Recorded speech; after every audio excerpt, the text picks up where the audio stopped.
Welcome back mga kaaldab. Ito na naman po ang inyong lingkod, si Mr. Destiny.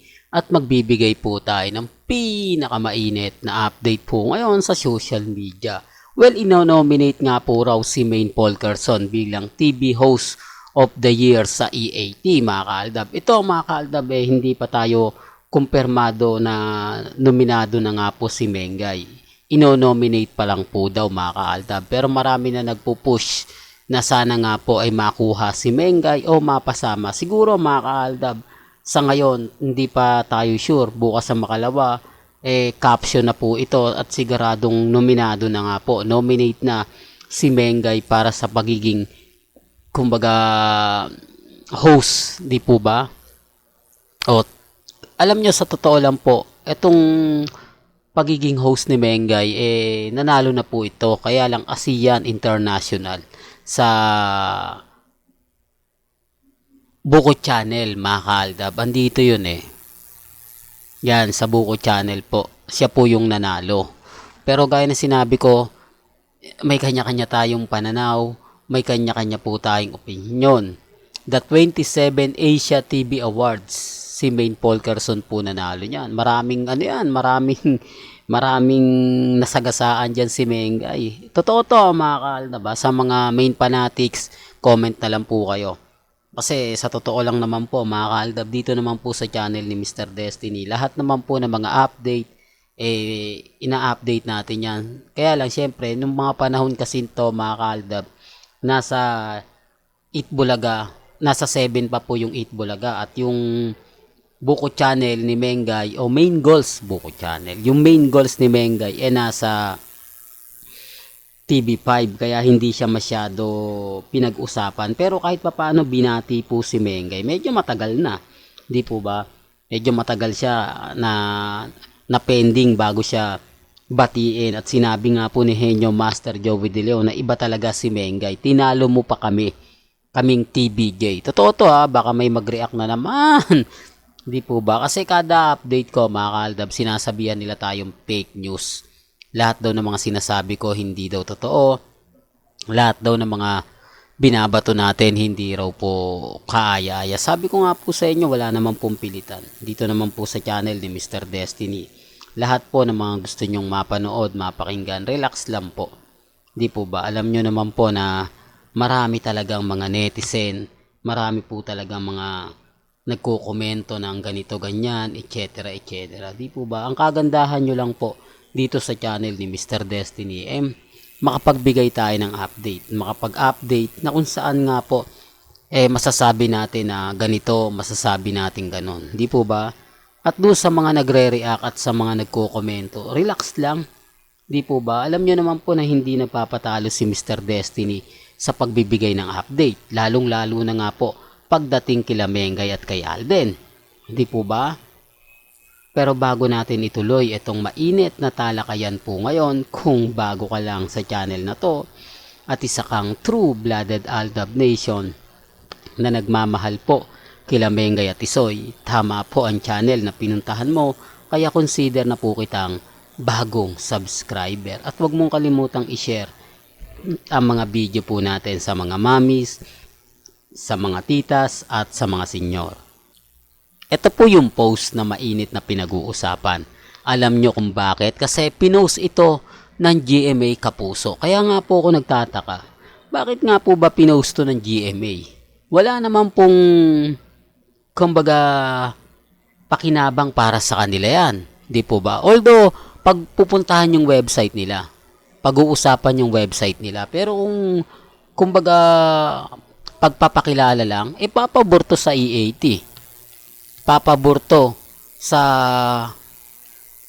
Itbulaga o sa TBJ. Di po ba? Kasi panalo na naman sila Di po ba? Ito yung mga desperadong galawan. Sabi ko nga po sa inyo, etong mga website talaga, pagka alam nilang trending, pinagpepiestahan talaga nila.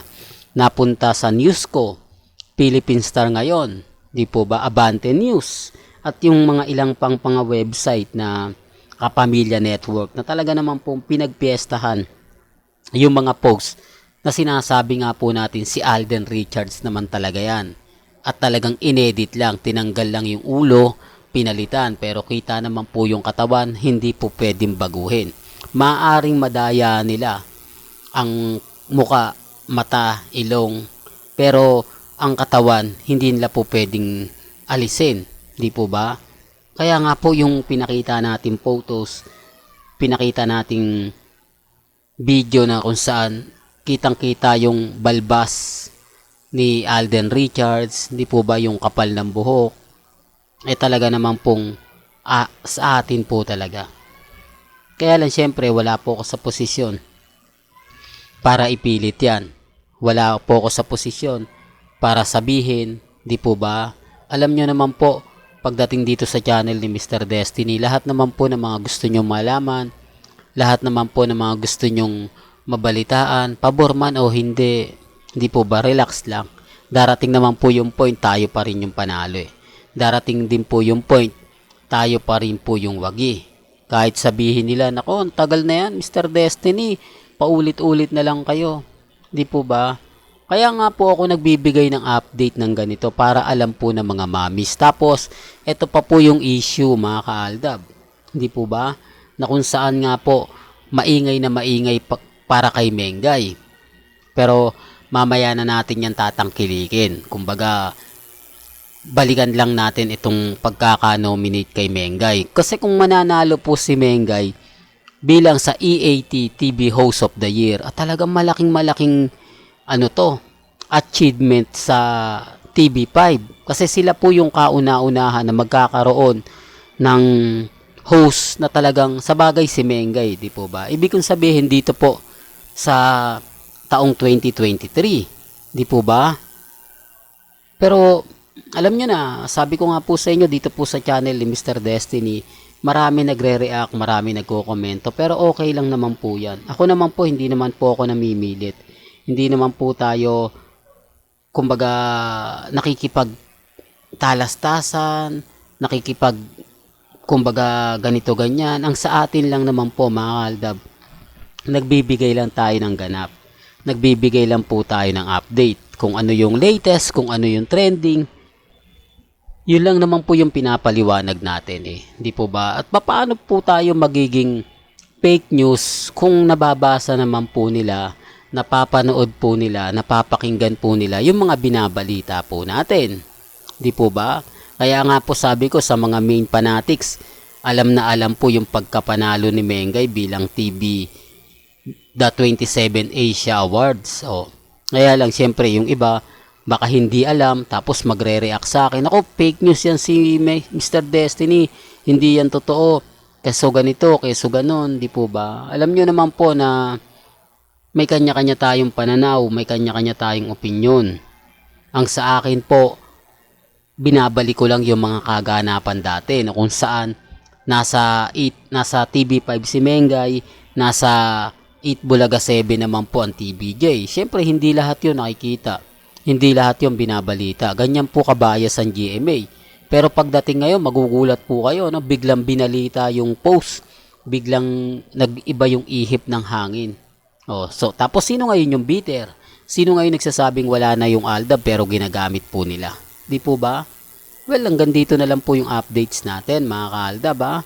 Kaya kung gusto nyo pa po ng pinaka-latest at mga sariwang update, abay syempre dito lang po kayo tututok sa channel ni Mr. Destiny para updated po kayo sa mga bago at sa mga latest nga po na i-upload po natin maya-maya lang. Hanggang sa muli, salamat po sa panonood at pakikinig.